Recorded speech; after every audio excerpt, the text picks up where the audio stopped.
이 밤에 찬양을 주시고 또 우리가 마음을 다해 기도할 수 있도록 은혜 베풀어 주셔서 감사합니다. 아버지 하나님, 저희들이 이 땅을 살아갈 때 믿음으로 넉넉히 이길 수 있도록 힘을 주시고 늘 성령 하나님께서 우리를 보호하시며 우리와 함께 동행해 주시기를 간절히 기도드립니다. 오늘 이 밤에도 말씀을 통해 은혜를 허락하여 주시고 마지막 시대를 살아갈 때 아버지 하나님 참 저희들을 늘 보호하시며 능력으로 역사해 주시기를 간절히 기도드립니다. 주님께서 오늘 이 시간에도 함께 하실 줄 믿고 감사하며 예수님의 이름으로 기도드립니다. 아멘. 오늘 말씀은 계시록 9장입니다. 이게 내용이 많으니까요, 좀 스피드하게 한 절씩 읽겠습니다. 다섯째 천사가 나팔을 불매 내가 보니 하늘에서 땅에 떨어지는 별 하나가 있는데 그가 무주갱의 열쇠를 받았더라.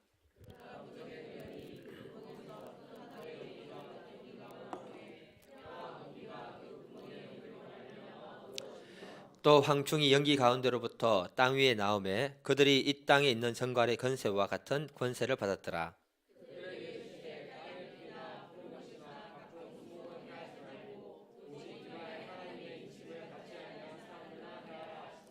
그러나 그들은 죽이지 못하게 하시고 5달 동안만 괴롭게만 하게 하시는데 그 괴롭게 함은 정갈이 사람을 쏠 때의 괴롭게 함과 같더라.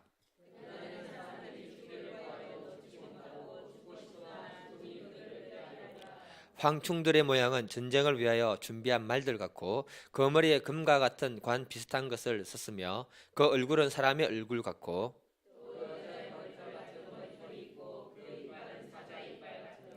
또 철 호신경 같은 호신경이 있고 그 날개들의 소리는 병거와 많은 말들이 전쟁터로 달려가는 소리 같으며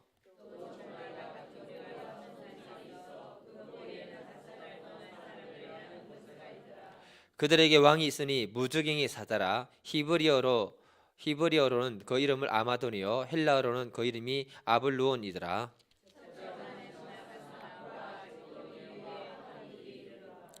여섯째 천사가 나팔을 불매 내가 들으니 하나님 앞 금제단 넷불에서 한 음성이 나서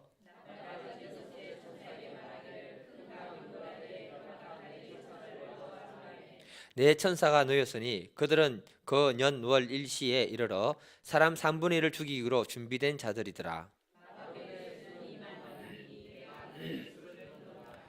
이 같은 환상 가운데 그 말들과 그 위에 탄 자들을 보니 불빛과 자줏빛과 유황빛 호심경이 있고 또 말들의 머리에는 사자머리 같고 그 입에는 불과 연기와 유황이 나오더라.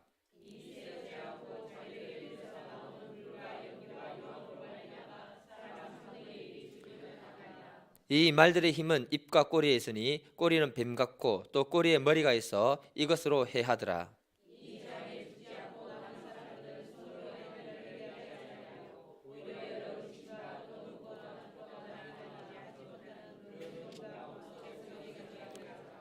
또 그 살인과 복술과 음행과 도둑질을 회개하지 아니하더라. 아멘. 자, 제목 한번 읽어보겠습니다. 시작.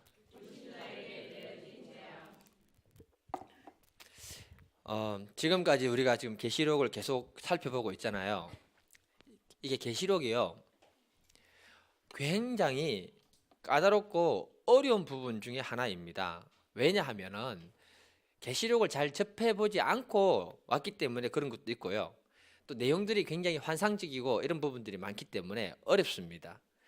그래도 이번에 계시록을 한번 공부한다는 마음으로 설교도 듣고요, 본문도 좀 읽어보고 하시면 굉장히 유익이 될 겁니다. 왜냐하면 저는 이해를 했거든요. 그래서 어떻게 하면 쉽게 전할 것인가 굉장히 고민을 해서요, 굉장한 시간을 많이 투자를 하고 있습니다. 그리고 이 설교를 할 때 저 말고 다른 사람이 또 들을 수도 있잖아요. 우리 교인들 말고 자 헛소리한다 이 말 듣기 싫어가지고 여러 종류의 책을 같이 지금 내가 다 검토를 하고 난 다음에 이게 짧은 시간에 전달하려고 노력을 하는 거거든요. 흰머리가 몇 개 늘었어요. 이번부터는 이제 점점 어려워지기 시작합니다. 점점. 그러나 그래도 어려워도 잘 따라오시면 이번에 요한계시록 끝까지 한번 공부하면서 오해들이 많이 풀리고 또 이렇게 다음 읽을 때 다른 사람 들을 때 쉽게 이해되는 그런 믿음의 역사가 있을 줄 저는 믿습니다. 지금까지 저희들이 공부를 할 때 보면 자 크게 보면요, 일곱 재앙이 있었고 그 다음에 일곱 나팔 재앙이 따라옵니다. 근데 오늘 본문은요, 일곱 나팔 재앙 중에서 다섯 번째 나팔과 여섯 번째 나팔에 해당하는 그 부분을 갖다가 해당하는 본문이거든요. 그리고 그 앞에 보면 독수리가 날아가면서 사람의 말로 화가 있다면서 선포를 하고 지나갔습니다. 그 화 중에 첫 번째 화와 두 번째 화에 해당하는 내용이 오늘 본문이라는 사실을 잘 기억하기를 바랍니다.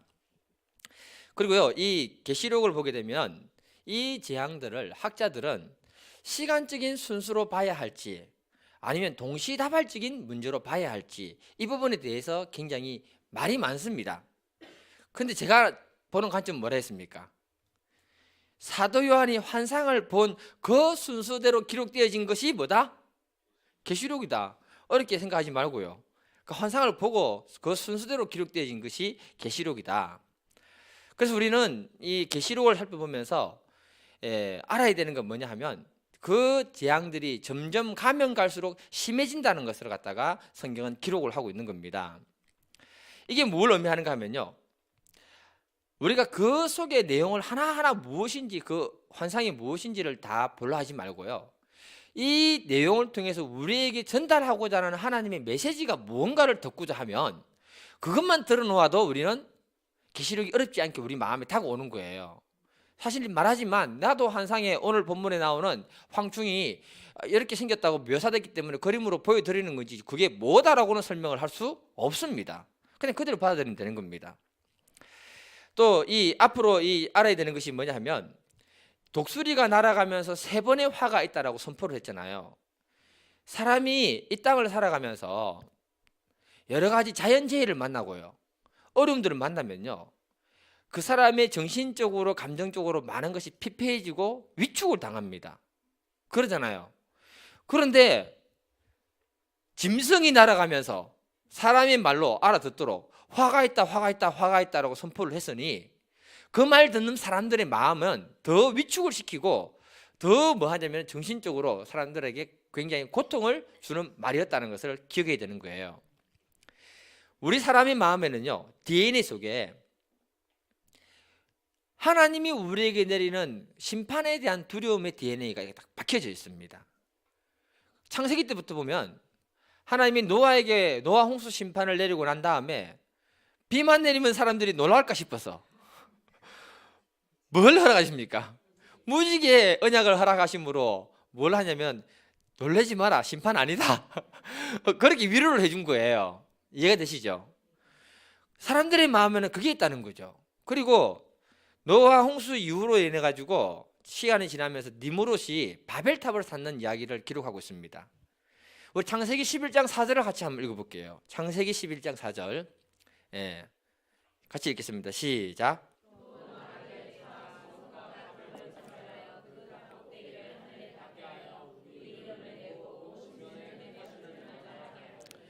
저는 이 바벨탑 사건도 어떻게 생각하냐면요, 추측이지만 노아 홍수 이후에 사람들은 흩어져 살게 되고 사람들의 힘이 미약하게 됐습니다.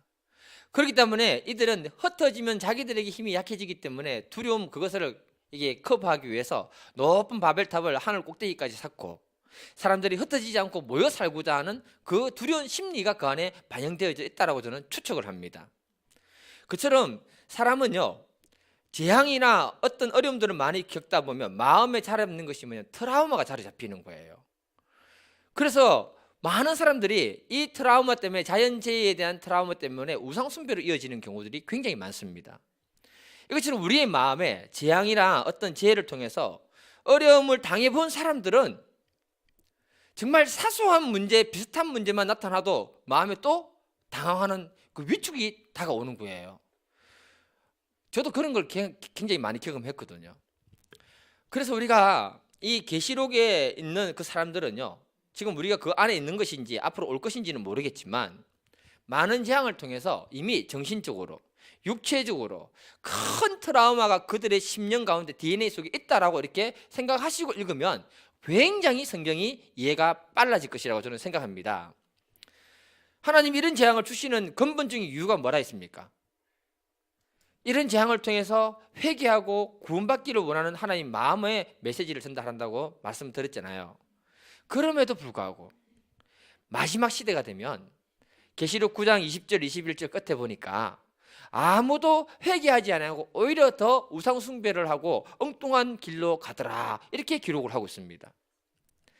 이러한 심각한 재앙들이 이어지면요, 보통은 어때요? 내 삶에 큰 문제가 오면은 그것을 버리고 생각을 바꿀 수 있는 기회가 주어진 것이잖아요. 그런데 사람은 오히려 더 그 양심이 파괴되고 엉뚱한 길로 가더라, 이렇게 기록하고 있는 거예요. 오늘 본문을 통해 가지고는요, 5번째 재앙과 6번째 재앙을 통해서 하나님이 우리에게 주시는 음성을 같이 한번 들어볼 수 있기를 간절히 기도드립니다. 첫 번째 소제목 같이 읽겠습니다. 예. 시작. 우리 9장 1절을 한번 읽어볼게요. 예. 시작.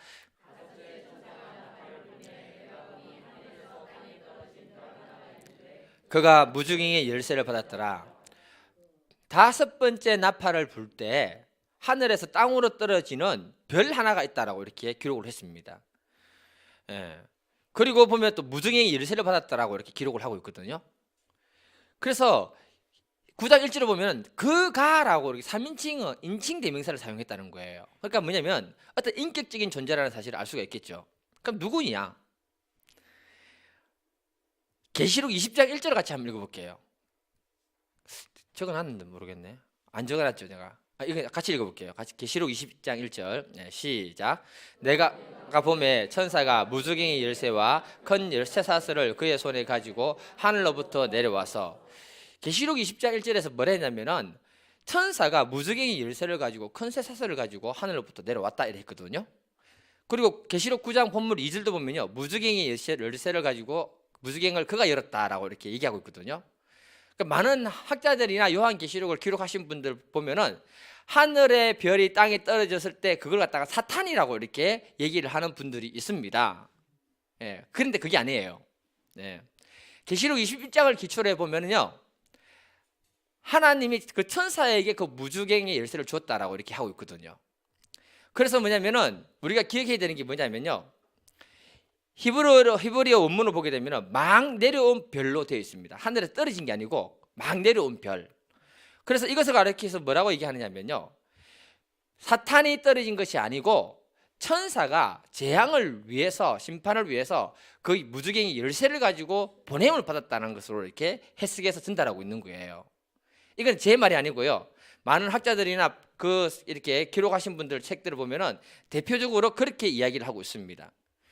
그러니까 우리가 여기서 기억해야 되는 게 뭐냐? 지금 심판의 주체자는 누구입니까? 사탄입니까? 하나님입니까? 하나님이 세상을 심판하시는 거죠. 그걸 잊어서는 안 된다는 거예요.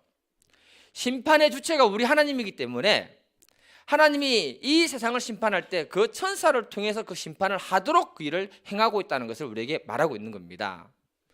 예, 이게 제 이야기가 아니고요, 많은 학자들이 실제적으로 그랬던 많은 해석하는 분들이 천사라고 이렇게 그렇게 얘기를 하고 있는 부분입니다. 예, 그래서 이해하시라고 말씀드리고요, 별로 중요한 게 아닙니다. 근데 계시록 9장 3절에 보게 되면은 황충이라는 이 이상한 괴물이 무주갱 지옥에서 연기 가운데 땅으로 올라왔다고 하거든요. 근데 이 황충은요, 그걸 사진을 띄워주세요. 황충은 메뚜기로 표현한 것인데, 그 다음 장으로 넘겨주세요. 예, 메뚜기로 표현한 것인데, 예, 메뚜기와는 좀 다른 희한한 어떤 지옥에서 올라온 거시기 피조물이라는 거예요. 예. 근데 이 황충의 특징은 꼬리에 정갈 같은 것이, 정갈 꼬리 같은 게 달려 있죠. 그 침 같은 게 있어서 정갈의 건세를 가지고 사람을 찔러서 고통을 줄 수 있는 그런 희한한 물체다라고 이렇게 묘사를 한 거예요. 사도 요한이 그걸 갖다 그림으로 표현한 겁니다. 그 황충이 된 모양을 갖다가요, 계시록 9장 7절부터 10절까지 묘사를 했는데 그 전체 내용이 저 그림 하나로 보시면 됩니다. 저 그림 집에 가서 읽어보시면 되고요. 자, 그런데 이 황충에게 허락된 권세가 있는데요, 우리 본문 4절하고 5절을 읽겠습니다. 같이 본문 4절하고 5절을 같이 읽겠습니다. 시작.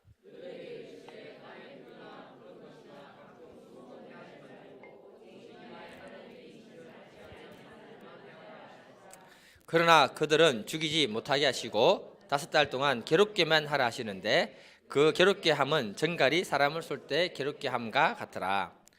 자, 황충의 재앙 중에서요 특징이 있습니다. 첫 번째, 땅의 풀이나 각종 나무들은 해하라고 했습니까? 해하지 말라 했습니까? 해하지 말라 했죠. 원래 메뚜기는 무디를 공격해야 되는 거예요? 풀과 나무를 공격하는 것이 원래 상식적인 거 아닙니까? 그런데 얘들은 그런 건 건드리지 말고 누굴 건드리라? 사람만 공격하라는 거예요. 특징입니다. 두 번째 특징이 뭐냐? 사람들의 이마에 하나님으로부터 인침받지 못한 자들을 향해서 공격하라, 이렇게 기록하고 있습니다. 이 말이 무슨 말이냐? 심판의 날에, 심판이 다가올 그때 하나님의 백성들은 하나님이 보호하고 누구에게 공격하라? 여기 이마에 인침받지 못한 사람은 누굽니까? 불신자들에게 공격하라, 이 말을 하고 있는 게 두 번째 특징이에요. 이게 이해가 되시죠? 세 번째 특징은 뭐냐면요, 5달 동안 괴롭히는데 정갈이 쏠 때의 그 고통을 당하도록 이렇게 하라 했는데요, 그 특징 중에 하나가 6절입니다. 6절을 읽어볼게요. 6절 6절 시작.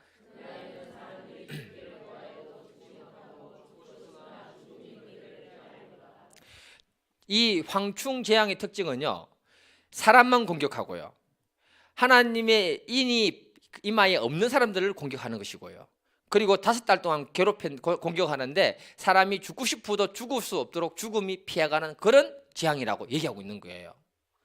그러면 여러분, 사람이 죽고 싶은데 죽지 못할 큰 고통을 주고요, 그러면서 죽음이 피해가는 그런 곳은 어디일까요? 지옥이잖아요. 예. 굉장히 쉽게 이해하시네요. 이해 못하면 어떡하나 했는데 이 황충 재앙을 통해서요, 하나님이 우리에게 얘기하는 것은 뭐냐 하면은 이 땅에 살아가는 불신자들에게 지옥의 고통이 무엇인지 그 잠깐 기간 동안에 경험하도록 해 주신 사건이다, 이렇게 얘기하고 있는 겁니다. 우리가 이것을 통해서 알아야 되는 게 뭐냐면요, 하나님은 잠시 그들이 지옥 같은 고통을 당하며 할 때 그 생각이 바뀌어서라도 억지로라도 구원받게 하고자 하는 것이 하나님의 마음이라는 거예요. 그런데 더 재밌는 건 뭐냐? 계시록 7장에 인침받는 사건에 대해서 제가 말씀을 드렸잖아요. 그 부분은 지금 넘어가겠습니다. 필요하신 분들은 거기서 이렇게 다시 한번 보시고요. 사람들이 생각하는 게 뭐냐면은 지옥에 대해서 너무 쉽게 생각하는 경향이 점점 이 땅에 늘어나고 있다는 겁니다. 특히 불교 분들은요, 선인들은요, 지옥에 대해서 쉽게 생각하는 경향이 있습니다. 제가 어떤 선임의 강의 내용을 동영상으로 가지고 있는 게 있거든요. 그 시작부터 이렇게 시작되는데 제목이 이렇습니다. 부처는 왜 지옥에 있는가? 자기들도 부처님이 지옥에 있다는 거 안 돼요. 근데 왜 있는가? 부처는 깨달은 분이기 때문에 지옥이 아니라 좋은 곳에 있어야 된다고 우리는 생각하잖아요. 근데 부처님이 지옥 간 이유는 자비의 마음이 너무 많기 때문에 중생들이 잘못한 그곳으로 가서 그들을 제도하고 도와주기 위해서 지옥에 가 있다, 이렇게 얘기합니다. 그리고 무슨 얘기를 또 하느냐, 어떤 선지식이 많고 도가 높은 스님에게 질문하기를, 도의 경지가 이렇게 높고 선지식이 이렇게 높으시는데 스님도 지옥 갑니까? 그랬더니 스님이 뭐라고 하느냐, 내가 맨 처음에 지옥 간다, 그렇게 얘기하더래요. 깜짝 놀라가지고, 아니 스님 같은 분도 지옥에 가십니까? 그랬더니 스님이 뭐라고 하느냐, 내가 지옥에 가지 않으면 어떻게 당신을 만날 수 있겠습니까?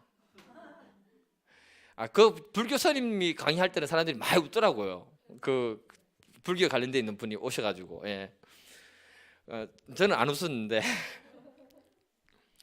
아니 그 사람 만나려고 꼭 지옥 갈 필요 있습니까? 그 사람 지옥 가지 않도록 이 땅에서 도와주는 것이 더 중요한 거 아니에요. 그런데 이 언어 유희를 통해서 이미 사탄은 지옥에 대해서 너무 쉽게 생각한다 하도록 만들어 버렸다는 거예요. 그래서 하나님 마지막 때에는 황충 재앙을 통해 가지고 지옥의 고통이 어떤 것인가를 갖다가 절감하도록 하나님이 그 재앙을 허락했다, 이렇게 얘기하고 있는 거예요. 사실 우리가 이 땅에 살아가면서 어떤 문제 하나만 있어도 해결이 안 되면요 너무 우리를 힘들게 하거든요. 아니 육체적인 걸 다 떠나가지고 경제적이나 어떤 내 삶의 어떤 한 가지 문제만 나를 계속해서 괴롭혀 보세요. 사는 게 지옥 같아집니다. 그런데 그 사탄은 우리에게 그 지옥이 너무 쉬운 것으로 이렇게 자꾸 언어 유희를 통해서 바꿔버리는 그런 시도로 만들어 버린다는 거예요. 육신의 질병이 하나 있으면요, 저는 이 고통을 잘 못 견디는 사람 중에 한 사람이거든요. 은혜 사모 잘 압니다.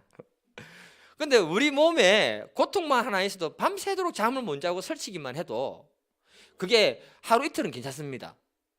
기약 없이 그렇게 계속 아프면 어떻게 될까요? 그 마음이 지옥이 되는 거예요.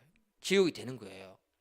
그래서 너무 육신의 고통이 힘드니까 치료받기 위해서 내가 가지고 있는 돈이라면 돈을 다 소모해서라도 치료받기를 원하고, 능력 있는 어떤 사람 만나서 치료받기를 원하는 그 마음이 우리에게 간절해지는 거예요.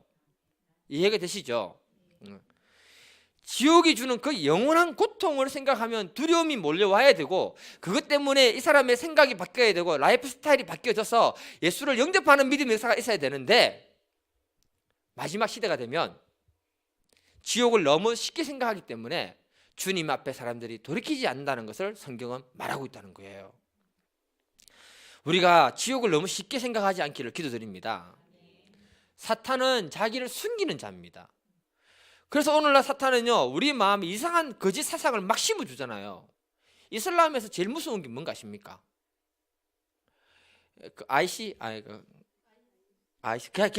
그들 무서운데, 심어주는 사상 중에 뭐가 하느냐, 자폭태를 해서 네가 죽는 것이 순교고, 순교에서 죽으면 천국 가면 70명의 여자가 너를 그 시기 보좌해주고 천국 파라다이스 바로 간다, 이걸 심어놨어요. 그래서 자폭태를 하는 거예요. 사탄이 하는 짓입니다. 마귀는요, 우리들에게 하나님의 말씀을 숨기고요, 우리에게 주어지는 그 어려움과 고통들을 다 숨깁니다. 그리고 사용하다가 우리를 버리는 거예요. 마지막 시대가 되면요, 이런 하나님을 우습게 생각하고 하나님이 허락한 재앙을 우습게 생각하는 사람들에게 마지막으로도 구원하기 위해서 지옥의 고통을 한번 맛보라고 허락한 재앙이 바로 이 재앙이라고 우리에게 소개하고 있는 겁니다. 그래서 우리가 깨달아야 되는 게 뭐냐면요, 하나님이 말씀을 통해서 나에게 기회를 줄 때 그것을 우리가 받아들이는 믿음의 사람이 될 수 있기를 바랍니다. 그게 구원받는 것이고요, 큰 기쁨이 되는 거예요.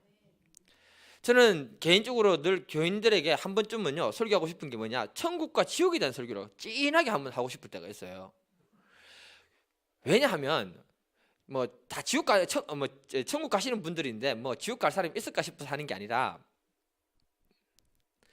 지옥의 고통을 정확하게 알 때 상대적으로 천국에 넣어준 것만 해도 어떻게 됩니까? 우리가 감사 또 감사, 간접적으로라도 그것 좀 이렇게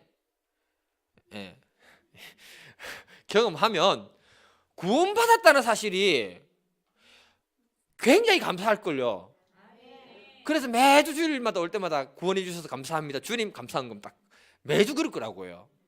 근데 그게 그만큼 안 느껴지는 거예요, 우리가.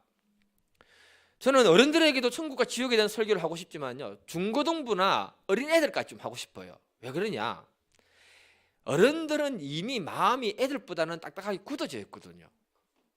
그래서 충격이 좀 덜합니다. 아무리 충격 줄라 해도 100톤짜리 충격을 줘도 받아들이는 건 10톤도 안 받아들이는 거예요. 근데 애들은 내려가면 갈수록 어떻습니까? 충격이 확실합니다. 한번 마음에 심겨지면요, 나중에 세상으로 갔다가도 이러다 보면 지옥 가면 큰일 난다 싶어서 다시 주님께로 돌아오는 거예요.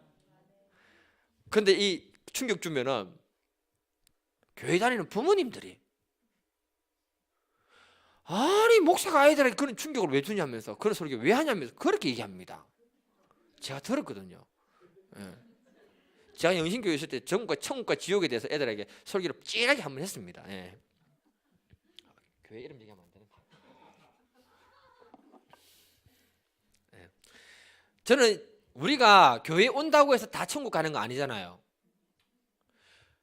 교회에 왔기 때문에 천국 갈 확률이 다 높은 분들이 여기 와 있는 거예요. 100명 중에 한 명이라도 못 가면 안 되니까 세상 사람들은 천국과 지옥에서 들을 기회가 없잖아요. 그러나 한 명이라도 지옥 갈 사람이 있다면, 교회 와 있다면 그 사람은 그때 말씀을 듣고 돌이켜서 구원받을 기회를 하나님 주시는 거잖아요. 그래서 교회 안에 사실 저는 이것이 필요하다고 생각하거든요.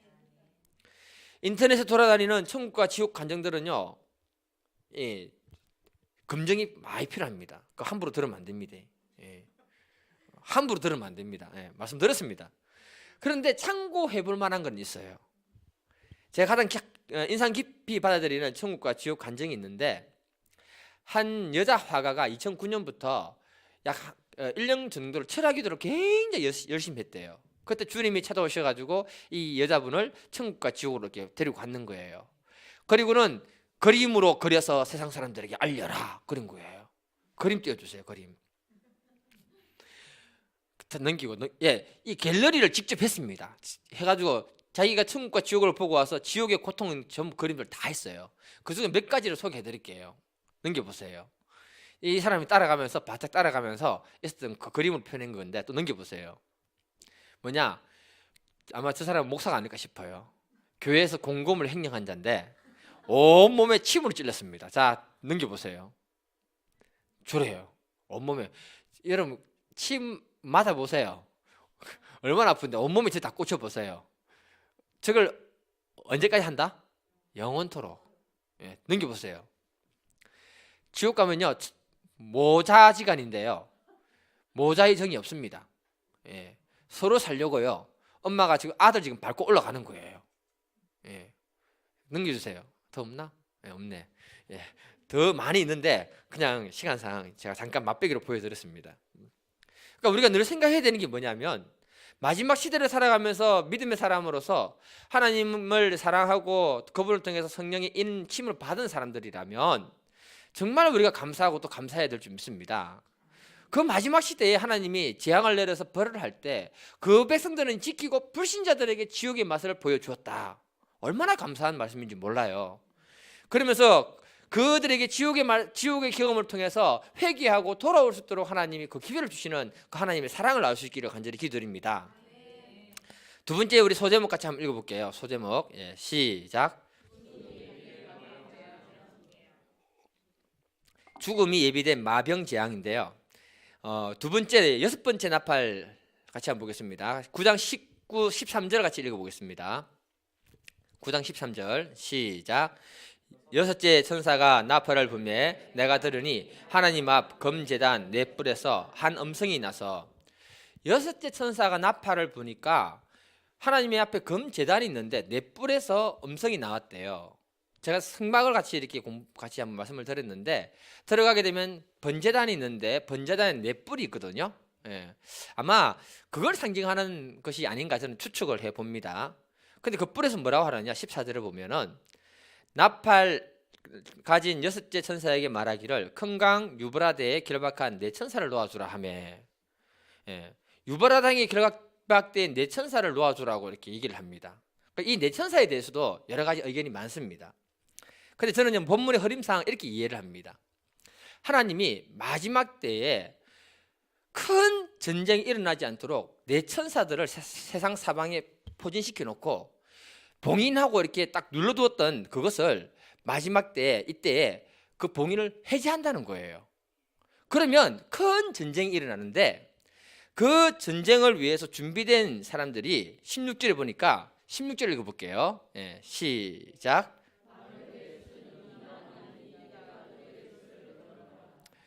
2만만이라고 얘기하거든요. 2만의 만이라는 뜻이에요. 그래서 2억의 병사들이 모여져 있다는 겁니다. 전쟁을 하는데 2억의 군인들이 준비되어 가지고 그 전쟁을 통해서 땅의 3분의 1을 다 죽여버린대요. 지금까지 재앙을 통해서 엄청난 사람들이 죽어왔잖아요. 그런데 이 전쟁을 통해서 3분의 1이 죽는다고 계산해 보니까 재앙을 통해서 지구상의 거의 절반 정도가 죽은 상태라는 겁니다. 그런데 재밌는 건 뭐냐면, 이 어마어마한 전쟁에 대해서 소개할 때 이렇게 소개합니다. 예, 9장 15절을 같이 한번 읽어볼게요. 다시. 예, 자, 9장 15절. 예, 시작.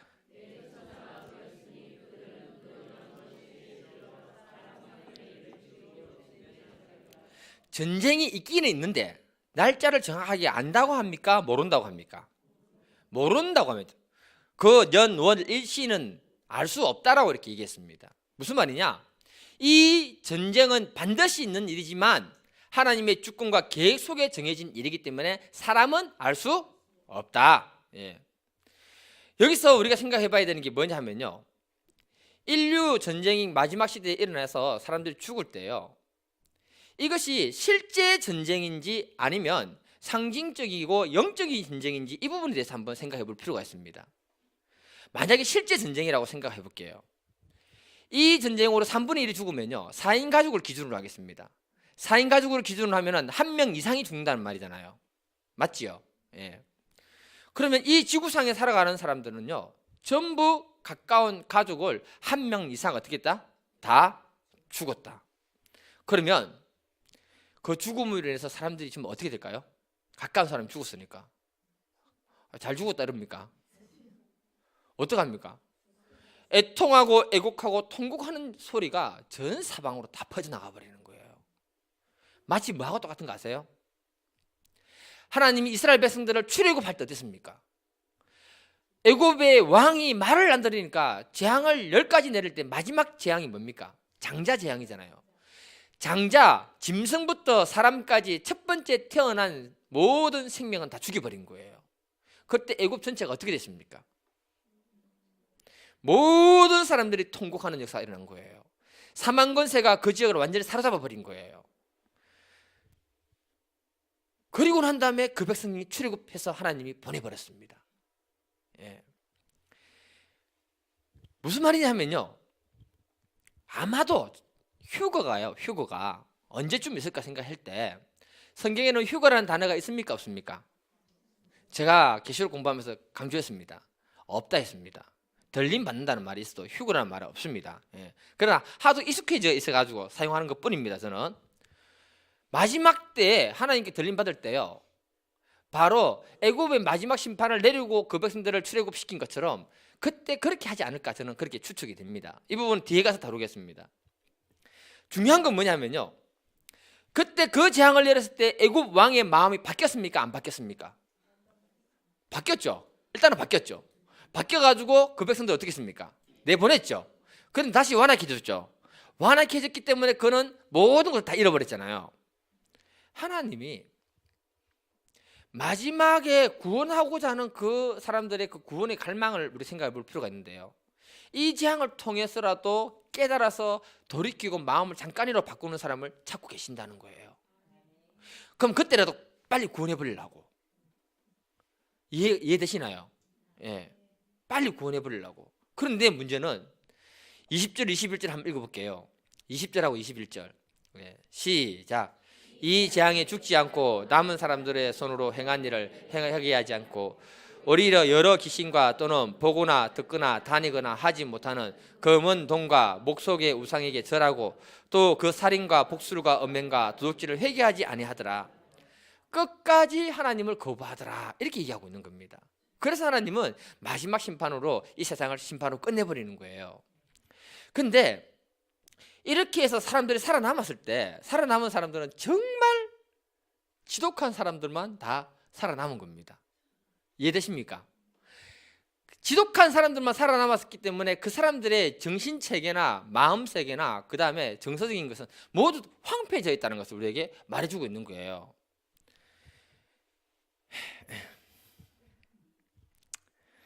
자, 예, 시간상 더 얘기하자고 넘어가겠습니다. 예. 두 번째로는요, 이 전쟁이 만약에 실제 전쟁이 아니고 지옥에서 올라온 군대라는 해석도 있습니다. 그 증거가 뭐냐면요, 17절을 한번 읽어볼게요. 17절, 예, 같이 읽겠습니다. 시작. 이 같은 환상 가운데 그 말들과 그 위에 탄 자들을 보니 불빛과 자줏빛과 유황빛 호신경이 있고 또 말들의 머리는 사자머리 같고 그 입에는 불과 연기와 유황이 나오더라. 전쟁을 하러 나온 말들의 모습을 한번 보세요. 머리가 사자 같고 그 입에서 불과 연기와 유황이 나오더라. 불과 연기와 유황은 어디에 있는 거예요?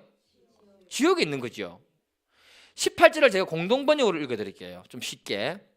그 말들의 입에서 품어내는 불과 연기와 유황, 이 세 가지 재앙 때문에 사람들의 3분의 1이 죽고 말았습니다. 말 위에 탄 사람이 사람을 죽인 것이 아니고 말들이 입에 나오는 불과 연기와 유황 때문에 사람이 3분의 1이 죽었다, 이렇게 얘기하는 거예요. 이해가 되십니까, 여러분? 그래서 이 내용을 보면요, 19절도 보게 되면 뭐라 하느냐, 같이 읽을게요. 19절 시작. 이 말들의 힘은 입과 꼬리에 있으니 꼬리는 뱀 같고 또 꼬리에 머리 있어 이것으로 해하더라. 말 아까 전에 황충도 꼬리에 정갈의 모양이 있어가지고 사람을 괴롭혔잖아요. 이 말도 뒤에 꼬리가 있어가지고 뱀 같은 게 있는데, 뱀 대가리 같은, 뱀은 대가리죠, 머리가 아닙니다. 그것으로 사람을 무르죽이는 그런 일을 하더라, 이렇게 얘기하고 있는 거예요.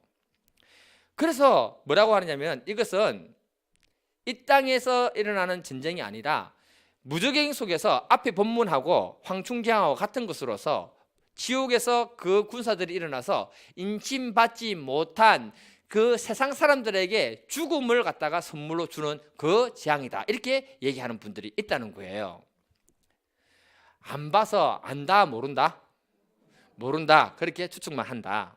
중요한 것은 실제 일이든 아니든 하나님이 오늘 본문 말씀을 통해서 우리에게 주는 것이 뭐냐, 이 땅에 회개하지 않고 남아있는 사람들에게 마지막까지 지옥의 고통을 경험해서라도 그들을 구원하고자 하는 것이 하나님의 마음이라는 것을 갖다가 우리에게 전달해 주고 있는 거예요.